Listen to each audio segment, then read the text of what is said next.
Welcome back to Game Points. I am your host, Matthew Ross. We were just talking some boxing, and Bernard Hopkins mentioned the three guys in the 90s. It was Roy Jones Jr., I forgot the next name, and then Bernard Hopkins. Those were the three guys in that in his middleweight category that dominated, and he kind of just didn't get the big money and the attention back then. And I forgot the second guy's name. James Toney was the other guy who ended up going into MMA, which didn't go so well. But thank you very much to PD7 on Twitter.com for chiming in with that. I appreciate that. And earlier we were talking about guys to acquire for the Canadians. I did want to throw out that Anthony Stell. Hold on, let me get close in on this to make sure it's not a typo. Yeah, Anthony Stell, all one word on Twitter, Stell. Suggests going out and getting R.J. Umberger, who did have that one good playoff run for Philly, which included a couple of daggers against the Habs a few years ago, if you remember that. But anyway, it's time to talk a little fantasy baseball here on the program. Let's get to the expert.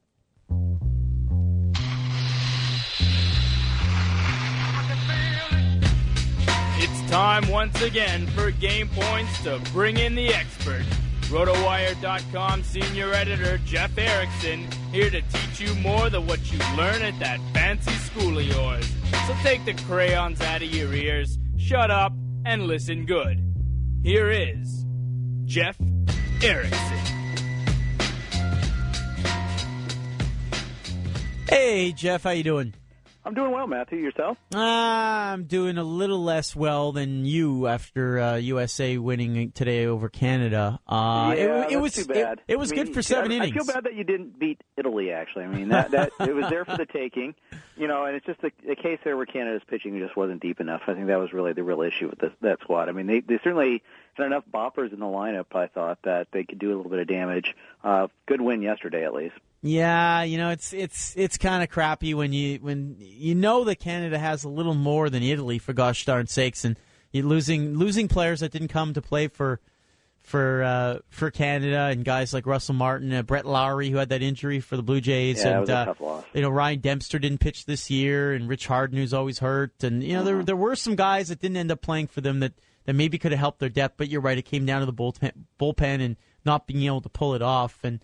But it was very, very entertaining, and certainly, Canada's Ernie Witt, the manager, did the best he could with what he had against Mexico and the U.S. I don't know. I guess something about Italy just really scares them.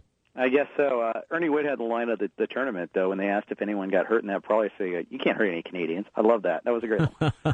Very nice. I think you won a lot of fans with that one there. But you know what? My takeaway from the Canada's experience in the WBC is, hey, Justin Morneau is back. Yeah. He was hitting lefties. He had a nice hit off of Derek Holland today, 4 for 5 yesterday. He looks good. And he even said heading into spring training, this is the best he's felt in 3 years. So I'm pretty bullish on him. I picked him up in a couple of leagues, got a couple more left where I got a shot at him. I'll probably get him in a couple more teams. I really like what I saw out of him. All right. And the stat of the tournament, I thought, was when they talked about Adam Lowen's last go-round in the WBC, how he pitched 3 innings, and now he's hitting, and he almost pulled off an incredible hit in the bottom of the 8th inning, but Brandon Phillips, just an amazing play that saved the U.S. a little bit, and then they cracked it open in the 9th inning. But the other guy I wanted to ask you about, Jeff, in fact, that played for Canada, had a big 2-run home run earlier in the game, was Seattle's Michael Saunders. Are you bullish on him maybe this year? Yeah, you know what? It's really funny because, he shows up higher in my projections than I usually would think to draft him and where other people have been drafting him. But he really broke out last year. He looked really good. He also hit the homer against a lefty off of Holland. If you can beat lefties, that's pretty good. They're changing the dimensions in Safeco, that they're moving the fences in a little bit, more so in left field than in right field. But I think there's a lot to like about him.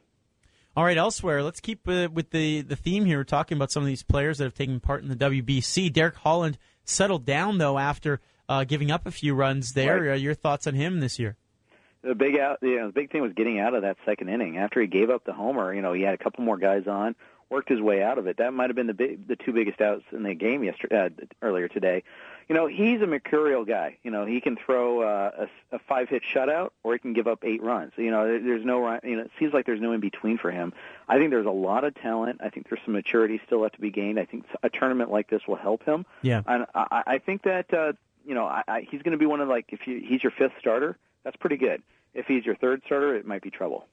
Now, what can we do, Jeff, about speaking of maturity? I mean, the guy just should not grow a mustache. I mean, that was terrible. That was brutal, wasn't it? He shouldn't have an inning-long interview during the World Series like he did 2 years ago. But you guys, actually, I don't know if you had to experience that, where because you probably don't get the Fox coverage up there. You might have been blessed to have better coverage. We had a feed up here for the WBC. I mean, you're talking about. I'm talking about the World Series. In 2011. We actually have the choice of both. We have a couple of we have the Fox network, who Joe Buck and all that, the call every year, and then we also get the TBS coverage as well. So okay. My apologies for sending that up north, because no one really should be exposed to that. Chatting with Jeff Erickson from rotowire.com. Jeff_Erickson, by the way, if you have any questions for him or you want to follow him on twitter.com. Jeff, we were watching in studio here Puerto Rico against the Dominican Republic. Fernando Rodney, your thoughts on him? He looked pretty good here closing that one out for the Dominicans. It's funny because no one really wants to believe in Fernando Rodney. He was so awesome last year, but so miserable the 2 previous years. It's hard to get a grip on the whole concept of Fernando Rodney control pitcher. But he was. I mean, check out the numbers. At this point in time, if the Rays pick up anybody, I almost want to give the guy an extra $5 in my fantasy auctions, just because I really believe in what they do with pitchers. So I got him in a couple of leagues so far this year. I'll probably end up with him in AL Tout Wars in 2 more weeks. I'm actually kind of a believer now. Yeah, Jim Hickey might be the most underrated pitching coach in baseball, huh? With Tampa. No doubt. All it took was like changing where he stood on the mound and scrapping one pitch, adding another, and next thing you know, he's an elite closer. All right, sticking with the Dominicans, we saw Miguel Tejada get a big hit for them today. Is this guy on the radar anywhere for fantasy, really. You think? No. Maybe Kansas City's radar, but he's not going to displace Alcides Escobar at shortstop. He's not going to displace Mike Moustakas at third. Can he play second base? If so, then maybe he'll get some playing time, because second base is a black hole for the Royals. Chris Getz, Johnny Giovitella, Irving Falou, who we have also seen in the WBC. None of these guys really, shake our boots a little bit that much. So maybe he's a guy that could get some playing time. All right. And finally for you, Jeff, anybody in this WBC other than Morneau really impressed you so far that you're thinking, wow, he's going up my draft board? Prospect for the Baltimore Orioles, plays in the Netherlands, Jonathan Scope. He's not going to start the year in the majors. He's a good prospect. Problem is his position. I think he's going to end up being a second baseman for them.